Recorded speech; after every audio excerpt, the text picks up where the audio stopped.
People who don't have friends share these 5 personality traits. Loneliness isn't random, it's patterned. People who walk alone often share unseen traits that protect them, not punish them. Stay until the end. The last one explains why isolation can be sacred. Warnock's inner echo. Consider the human heart, a space meant for both giving and receiving.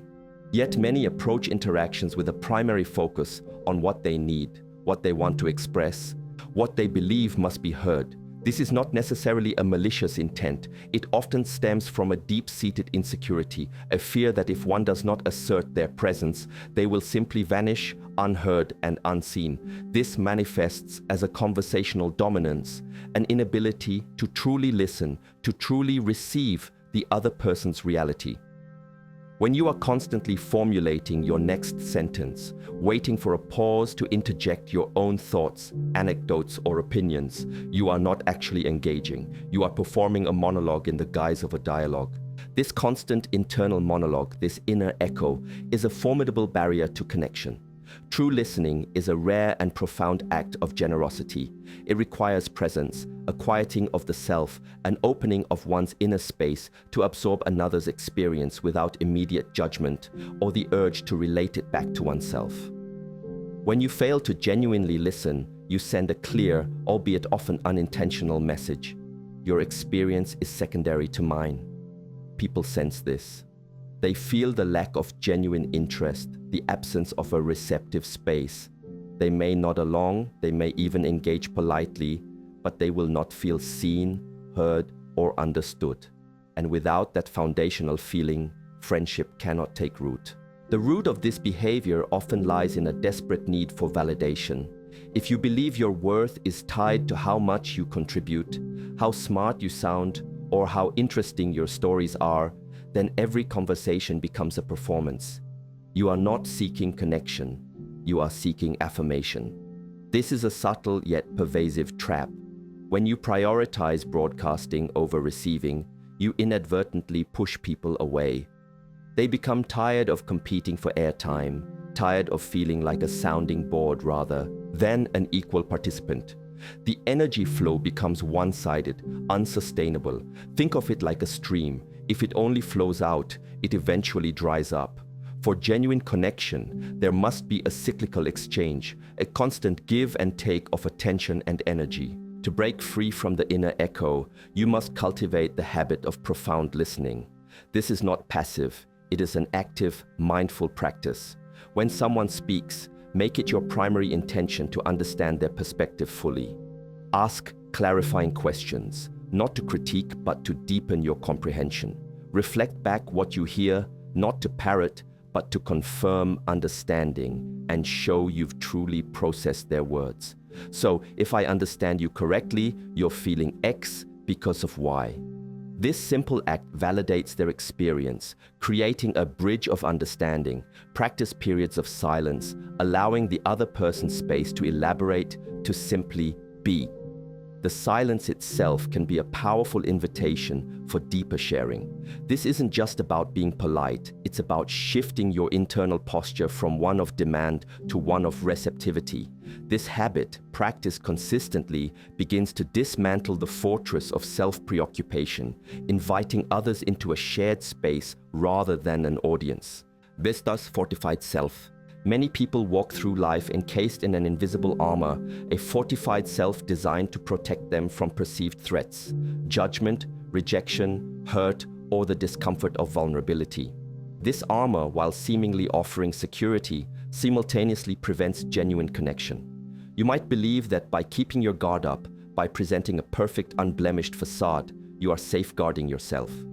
In reality, you are constructing an impenetrable wall, and genuine friendship cannot flourish behind such barriers. Vulnerability is not weakness, it is the birthplace of intimacy. Without it, relationships remain superficial, existing only on the polished surface. The fear of vulnerability is often rooted in past wounds, betrayals, or the belief that showing your authentic self, your flaws, your fears, your true aspirations will lead to ridicule or abandonment. So you curate your image. You share only what is safe, what is acceptable, what aligns with a projected ideal. You avoid conversations that delve too deep, deflecting personal questions with humor or changing the topic. You might hesitate to ask for help, seeing it as a sign of inadequacy. You might struggle to admit mistakes, always needing to appear competent and in control. This constant vigilance, this need to maintain an illusion of invulnerability, is exhausting, both for you and for those around you who sense the hidden barriers. Think of it this way: when you only show the highlights, the curated version of your life, you deny others the opportunity to connect with your humanity. They cannot relate to perfection, they can only relate to shared imperfection, to the struggle, to the journey. When you refuse to open up, you are, in essence, telling people that you do not trust them with your true self. This lack of trust is a significant deterrent to friendship. Trust is reciprocal. If you are unwilling to offer it, how can you expect it in return? The fortified self creates a feedback loop. You fear vulnerability, you remain guarded, people perceive you as distant or inauthentic, and you interpret their subsequent emotional distance as a confirmation that vulnerability is indeed dangerous. To dismantle the fortified self, you must cultivate the habit of conscious vulnerability. Start small. Share a minor insecurity, a genuine struggle you're facing, a real emotion beyond superficial happiness. It could be as simple as admitting you had a tough day or that you're nervous about an upcoming event. Observe the reactions. Often you'll find empathy and understanding, not judgment. As you practice, gradually expand your comfort zone. This isn't about oversharing or burdening others. It's about selectively and intentionally revealing parts of your authentic self that you typically keep hidden. It's about being brave enough to let another person see you, truly see you, with all your complexities. This act of courage builds bridges, inviting others to reciprocate, creating a space of mutual trust and genuine connection where friendship can finally breathe and grow. Thus, critical gaze. Observe how you perceive others. Do you find yourself quickly identifying flaws, inconsistencies, or reasons why someone might not be worthy of your time or trust? This critical gaze, a pervasive habit of cynicism and judgment, is a powerful repellent in the realm of friendship. While discernment is valuable, an overriding critical filter transforms every potential connection into an evaluative process where few, if any, ever measure up. You might unknowingly hold others to impossible standards, dismissing them for minor imperfections, perceived slights, or simply for not aligning perfectly with your preconceived notions of what a good friend or a worthy person should be. This trait often stems from a combination of factors. Perhaps a deep-seated insecurity that projects judgment onto others to elevate oneself, or a protective mechanism born from past disappointments, where you believe that by anticipating flaws, you can prevent future hurt. Whatever its origin, the outcome is the same. You become a difficult person to get close to. People feel scrutinized, under examination, rather than accepted.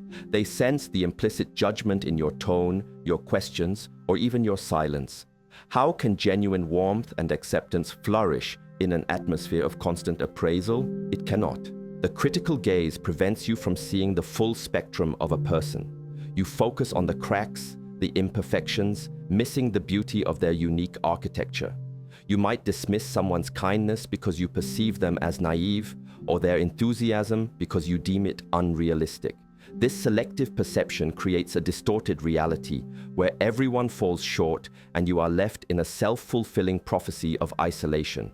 Furthermore, a perpetually critical person often attracts similar energy or repels all energy, creating a vacuum.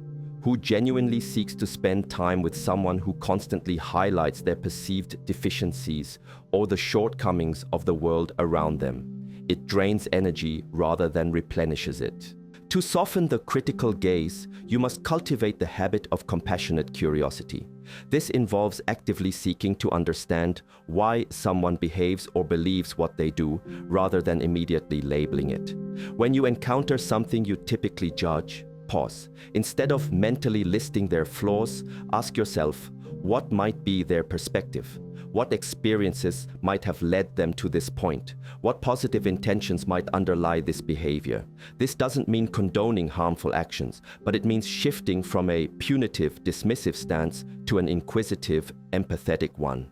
Practice finding genuine positive qualities in people, even those you initially dismiss. Actively look for their strengths, their unique contributions, their moments of kindness. This habit trains your mind to appreciate complexity and beauty, to see beyond the surface, gradually dismantling the wall of cynicism and opening your heart to the richness of human connection. It allows you to build a foundation of acceptance, which is essential for any true friendship to take root and flourish. Thus, wandering spirit. Consistency and reliability are the bedrock of trust, and trust is the invisible glue that holds friendships together.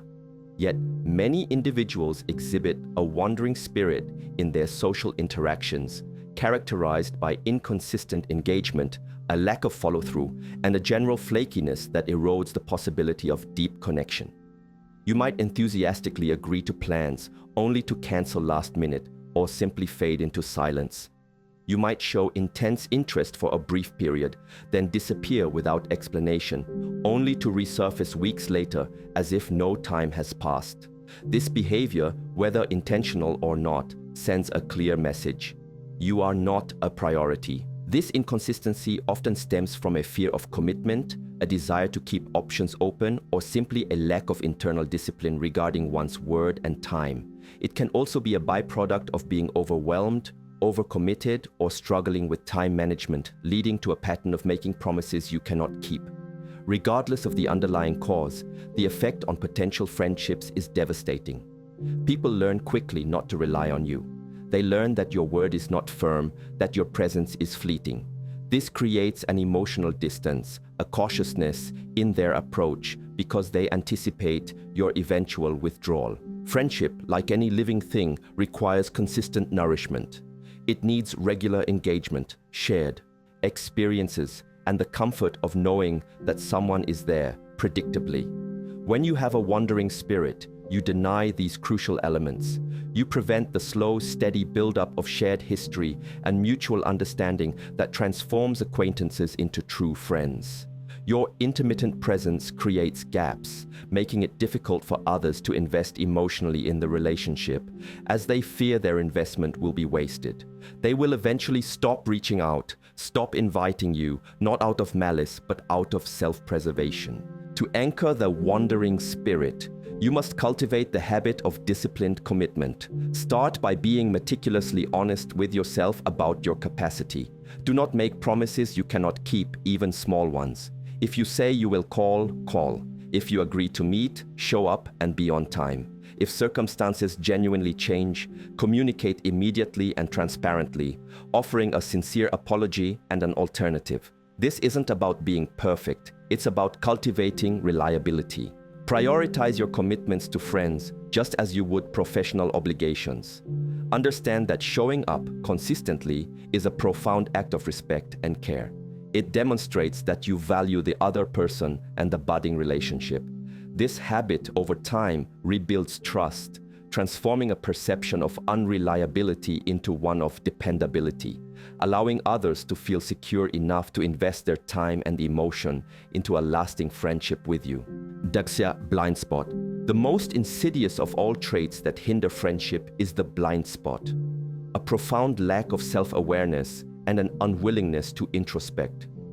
This is the foundational inability to see your own contribution to your isolation, to recognize how your own thoughts, actions, and personality traits impact others. Without self-awareness, you cannot even begin to address the other 4 traits because you simply do not perceive them within yourself.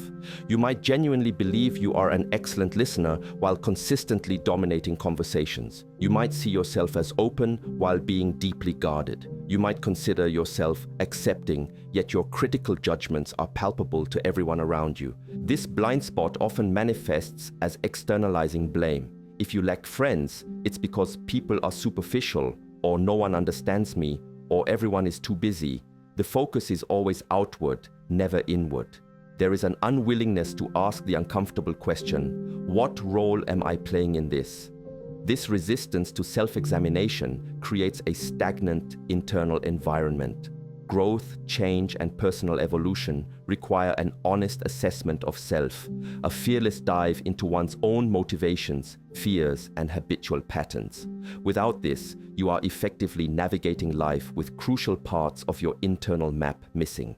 The profound impact of this blind spot is that it prevents any meaningful corrective action. If you do not know what you need to change, how can you change it? Others may try to offer feedback, subtly or directly, but if you lack self-awareness, you will likely interpret it as an attack, a misunderstanding, or a reflection of their flaws, not yours. This defensive posture further entrenches your isolation, as people eventually give up trying to connect or offer insight, realizing it's a futile effort. You become trapped in a cycle of unawareness, repetition of unhelpful patterns, and deepening solitude. To illuminate the blind spot, you must cultivate the habit of radical self-inquiry. This is perhaps the most challenging yet most rewarding habit of all. It involves regularly pausing to reflect on your interactions. Ask yourself without judgment, how did I show up in that conversation? What was my underlying motivation? How might my words or actions have been perceived by the other person? What emotions did I evoke in them? Seek honest feedback from trusted individuals, not defensively, but with genuine curiosity and a commitment to understanding. This might require you to actively invite critique, something most people instinctively recoil from.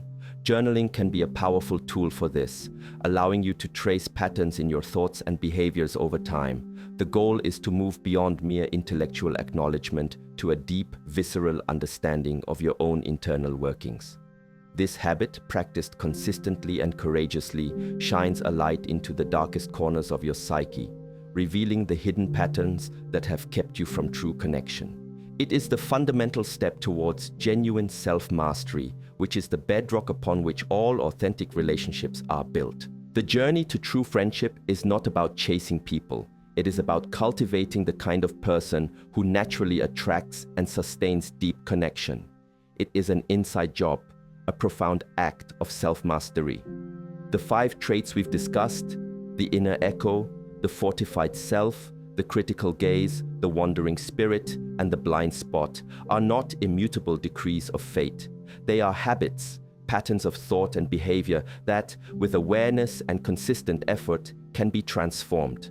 Remember, the path begins within. It starts with radical self-awareness, moves through courageous vulnerability, embraces compassionate curiosity, anchors itself in disciplined commitment, and ultimately opens the door to profound, authentic connection. Choose to see these insights not as condemnations, but as a map, a guide to reclaiming your innate capacity for deep and meaningful relationships. The power to transform your solitude into connection lies entirely in your hands, in your willingness to look inward and act. Which habit are you going to start first to cultivate deeper connections? Drop your choice below. Let's inspire each other.